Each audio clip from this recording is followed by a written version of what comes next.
Le journal de l'économie maintenant avec Christophe Dansette. Bonjour Christophe. Bonjour Philomène. Commençons par ce compte à rebours qui est lancé pour la banque italienne Monte Paschi.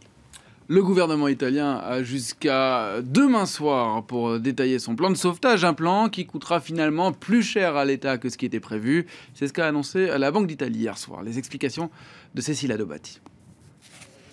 Voilà un cadeau de Noël dont le Premier ministre italien se serait bien passé. Le 25 décembre, la Banque centrale européenne annonce que le plan de sauvetage de la troisième banque d'Italie coûtera en fait 8 milliards 800 millions d'euros, soit 3 milliards 800 millions d'euros de plus que prévu. Dans sa traditionnelle conférence de presse de fin d'année jeudi, le nouveau Premier ministre italien demande des explications à la BCE. Il est très important que les raisons qui justifient cette estimation soient partagées en toute transparence et qu'il y ait un dialogue parce que nous devons gérer ce problème ensemble dans les prochains mois. Cela ne se réglera pas seulement avec des déclarations. En raison de créances douteuses, ces prêts qui risquent de ne jamais être remboursés, la banque Monte Paschi n'a pas suffisamment de fonds propres pour faire face à une crise. D'où un besoin de recapitalisation. La banque avait tenté la semaine dernière de faire appel à des investisseurs privés, mais elle n'a réussi à lever qu'un peu plus de 2 milliards d'euros. L'État italien devra donc rajouter 6 milliards 600 millions d'euros. C'est ce que la Banque d'Italie a annoncé jeudi soir. Au final, le sauvetage par l'État coûtera plus cher en raison d'une modification de mode de calcul. Et surtout, l'État tient à protéger les petits épargnants, un peu plus de 40 000 personnes. Avec ce plan de sauvetage, la participation de l'État dans la banque monte à environ 70%. Après le dossier Monte Paschi, Rome devra régler les problèmes d'autres banques en manque de liquidité. La Commission européenne lui a donné 6 mois de plus pour le faire.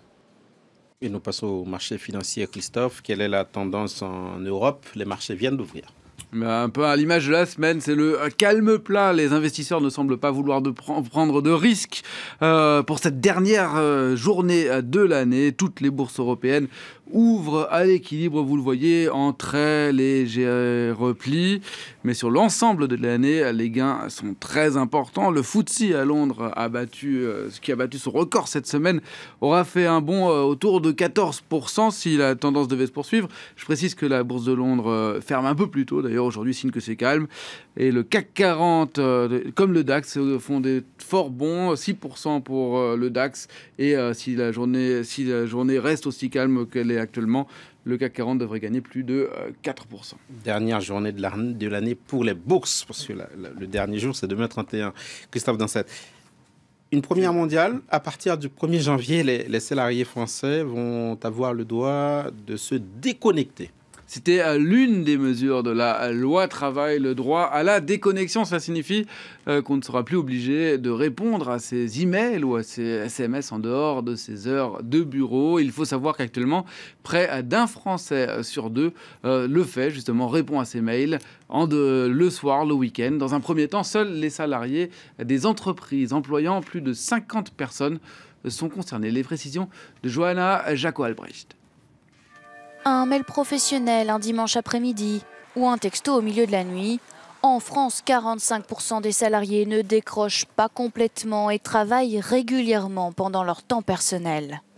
Mais dès le 1er janvier, un nouveau droit va faire son apparition dans le Code du travail, le droit à la déconnexion ou la possibilité d'être indisponible ou injoignable en dehors de ses heures de bureau. Chaque année, les entreprises de plus de 50 salariés devront ouvrir des négociations pour définir des dispositifs de régulation des outils numériques. Les employeurs français pourraient s'inspirer d'entreprises comme le groupe allemand Daimler-Benz qui propose aux salariés de détruire automatiquement les mails qu'ils reçoivent pendant leurs vacances. Mais en cas de désaccord entre les partenaires sociaux, l'employeur pourra élaborer seul une charte de bonne conduite et la loi travail ne prévoit aucune sanction en cas de non-respect du droit à la déconnexion. C'était le journal de l'économie. Merci Christophe Dansette.